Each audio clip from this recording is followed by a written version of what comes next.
Yo, you know what you're watching right now? It's ASM Nation. Man, my boy Nova's right here. And What's up? It's the Young Billionaires podcast, but today we got a special guest in the building, and we just got to give him a round of applause, man. Pierre. Big special guest. Man, so like, you new to the podcast, man. Yeah. What we talk about in this podcast is how to be successful. Okay.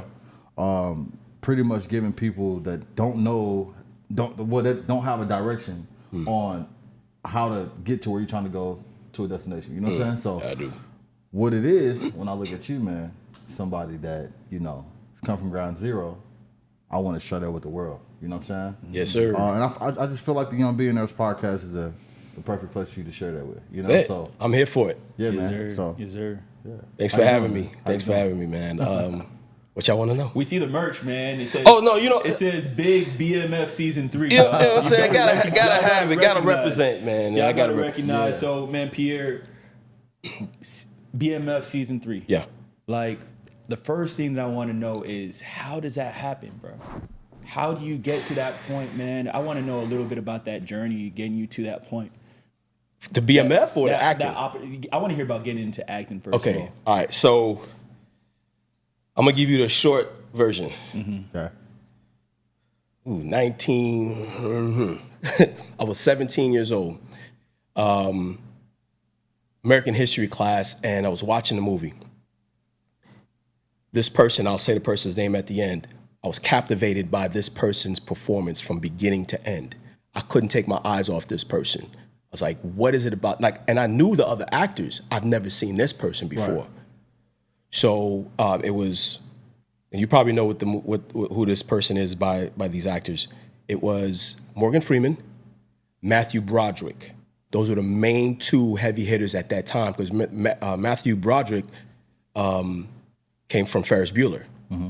Okay. And Morgan Freeman, shucks, he's from eternal. everything, yeah. He's from everything. So when it was all over, and at that time they had VHS cassettes, I said, I told the teacher, don't take it out. I want to see the credits and see who this person is. And I waited and I waited. Denzel Washington. When I watched him, the bug bit me, the acting bug bit me. And I said, that's what I want to be. I want to be an actor. Incredible. I don't care about fame. I didn't care about it. I didn't know about no Oscars. I didn't know they were, and real talk, I didn't know that they were giving out awards for actors. So that stuff don't even faze me. Right. I don't care about no Emmys. I didn't know about Emmys, Tonys, or the EGOT. Right. I know none of that. But I just knew him. I said, whoever this guy is, I need to follow him. So I went, right after watching that, I went to like Blockbuster, anywhere I can get my hands on the cassette with his name on it, I'm watching it. Man. And I've been doing that ever since. There's a couple of movies I haven't watched because I need, either I missed it or I didn't have time to watch. But I watched. Denzel's my dude. He's the reason. He is the reason why I got into acting. And how old were you at that time? 16? Man, 17. Yeah, 17. Man, and I gotta let the people know this. Yeah. Before we started rolling, we were having a short conversation. Yeah. I think you might have done like 6 different accents, 6 different like characters in a short amount of time, and all of the impressions were on point. Appreciate it, so you definitely got a whole lot of skill there. Thank you, man. And now you watch some of the movies, but one of the core parts is building up that skill. What was your regimen for building up that skill? And we're going to get on to all the cool juicy stuff, but I want to know about what got you to this point. I went to class. I took classes. Man, for this real. is like, it's not enough, it's not enough just to say, I have a desire, or I have, I got a gift or a talent. Will Smith said it perfectly. Talent you have naturally, Right. but then when it comes out to be great, it takes hours and hours and hours to beating at your craft. You got to be skillful. We were talking about Kyrie Irving. Dude is he's a magician. But you think he just woke up like that and said, hey, I can play the basketball, I can do it. No, the man, even till this day, man is skilled. He has to work at it every day. He's actually probably practicing right now. Right. I wouldn't doubt it. Right. You know what I'm saying? So I took classes. I've gone to LA. Took several classes. I went to LA quite a few times, took classes there from comedy to how to do auditions, how to do cold reads. scene study, scene analysis. I've even taken classes from instructors that came from LA to Atlanta. I took their classes. I've done, you name it, I've done it. Right. I've done it. So, and then I've also watched film and TV with actors that I like. And it's not so much of, oh, let me just watch the film, but what did this person do or what did this person not do to get me drawn in? So that's dope. So like being a person that, where are you from again? Originally from Brooklyn, New York. Got you, Brooklyn, New York. So being somebody that's from Brooklyn, New York, you know, it's really saturated out there. Oh, yeah. You know, with acting, Yeah. music, Yeah. just the whole entertainment Yeah. thing in general. Somebody that's from Brooklyn, how do they get a big major role like you did? Because you wasn't just like a filler, bro. You was like... Yeah. I mean, okay, so it's like this, right? And my younger self would have been like, yeah, man, you know, I went for it and everything was just great. Yeah. That's not how it works. Right. Sometimes, you know, success is where opportunity meets preparation. There you go. I was always prepared, meaning I've always wanted to do this. I'm still, you know, I took classes and did my scene study, and I even write. We talked about this. I write, so I'm always in that mode of acting. I could be in the car thinking about a scene, and I'm seeing it played out, but I got to make sure that I don't hit nobody while I'm driving.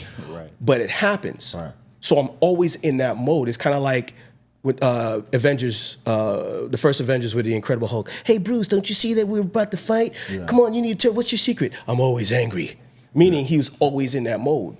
So to someone who's trying to get in, work. Right. They gotta get to a point where it's like you almost breathe in this stuff. Like you're seeing it in your head. You're thinking about it. Yeah. Man, I was listening to this one book. It's called The Science of Getting Rich, and what it talks about is about how, you know, praying, you know, is a cool thing. It's a good thing as well, but in reality, it's like prayer is not just something that you do once and you just store it away like, okay, I got it done. Absolutely. But it's more like praying is by keeping your petition, your desire, your vision at the forefront of your mind continuously. Absolutely. And at the same time, you have to have a sense of gratitude, and that gratitude is a sense of faith that what you're working towards like that is you're working towards it, and that opportunity is going to meet that preparation, you know, that's a result of you having that vision. So I agree. Yeah, what you're saying totally makes sense. And timing too. You know, piggybacking on what you said, like faith without works is dead. Right. You could have all the faith in the world, but if you don't do anything lined up with it, then you won't be successful. Right. Or you can do all the work, but you have no faith in it, you won't be successful. So you can't have one without the other. Feel me? Yeah. And then to tie it all together, faith and works, patience. Right. Because let's say if you have a kid who is 6 years old who loves fast cars, what are you gonna do? Give him a key to a Ferrari and tell him to go drive on 635? He's gonna kill himself. He's gonna kill himself and hurt other people because he's not ready. Right. Yeah. The timing is off. Right. He may have the belief and the faith, but he ain't put no work. And let's say he's putting the work in at the arcade or Grand Theft Auto. This is different when it comes to like what you said, reality. Right. So once you get to that point where you are doing the work and you have the faith and you're praying and all that good stuff, patience, because it doesn't just come when you want it. It's one that we cannot forget though. What's that? Perspective. That's the major one, I feel like. Bro. What does that mean to you? I'm curious. Because perspective is, what do you, like when you do a situation or you trying to do something in life, it's like, okay, Nova, what do you want to do with tech? Okay, I just want to, have a software development company. I want to be a multimillionaire. Okay, well, what's your perspective? How are you going to get there? Your perspective will be just, I just want the money. Well, how do you get the money? Right. So to you, perspective is really closely, it's understanding. It's almost like the word plan. It's almost like the word plan. It's why do you want what you want? And when you get what you want, what are you going to do with it? Yeah. You feel me? Like, yeah. That's what perspective mean to me. Okay. Yeah. That's kind of, that sound, what's funny is your why. The reason why. Yeah, the purpose. The reason why, Yeah. Like it's kind of like what Joker said in the was it The Dark Knight? Dark Knight Returns, he goes, I'm like a dog. If I, chasing after a car, once I get it, I don't know what to do with it. Right. So there's got to be a purpose. Like acting for me, the purpose for me to act is not to, like I said in the beginning, I don't care about the awards. I don't care about the fame. That, if it happens, it happens. Yeah. But that's not the reason. Right. My ultimate reason is to use it as a vehicle. There you go. To serve. I want to go back to the community. I don't care which community it is. If it's one here like in Oak Cliff, like I told you I did before, shucks, I'm okay with that. Yeah. If I can speak to the young kids and say, hey man, listen, don't do drugs. That's not enough. But it's like, yo, listen, man, this is how. And then not just tell them about it, but create a program. Yeah.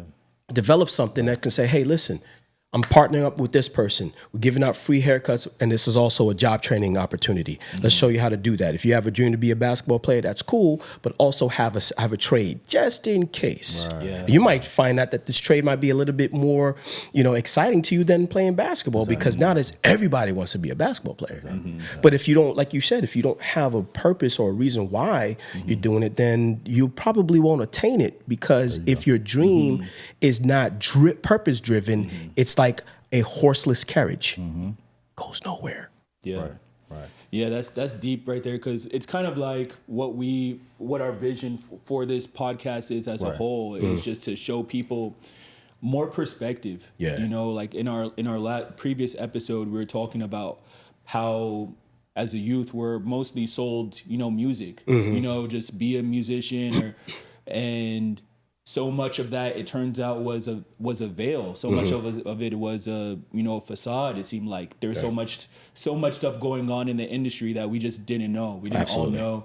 And now for a lot of people, we're showing people, man, there's different routes. Myself, I've been in technology as a software engineer for about 10 years. Nice. And we have a whole bunch of people that have been in different, like, real great successful businesses, sometimes boring businesses that people aren't aware of, but they're more successful, more truly successful than people that, are all chasing after the same path. Agreed. Right. So then the next question is, what is success? I have an answer for that, it's kind of a unique one. So a lot of times people equate success with like riches and like money.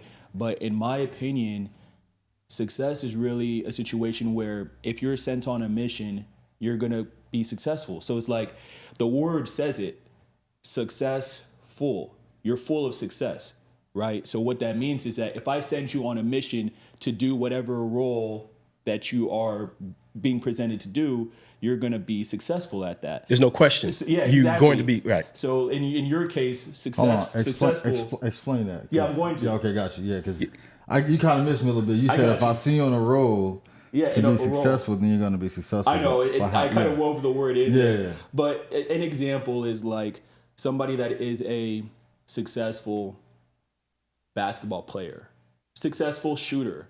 That means if we give you the role, the responsibility of taking that shot, you're gonna make it more times than not, right? The people rely on you more than not for making that shot. If you're an actor and you're a successful actor, that means that aside from what people look at as fame or whatever, no, being successful means that if you have a responsibility to bring in the fullness of a personality and a character, that you're able to assume that role and that perspective and become that, so it's really related to having a craft. It's really related to having a craft or, being able to perform a service to somebody in a way that leads to them getting the result that they want. Gotcha. Okay. The import got me now. Okay. Yeah. Success. I agree. Success to me is not equated to money. It's not. Yeah. Because people fail even when you have money. I think success is a mindset. And what I mean by that is I've been in the game for a minute. I'm successful from the standpoint that I didn't quit. Successful knowing that I know that I was made for this. Right.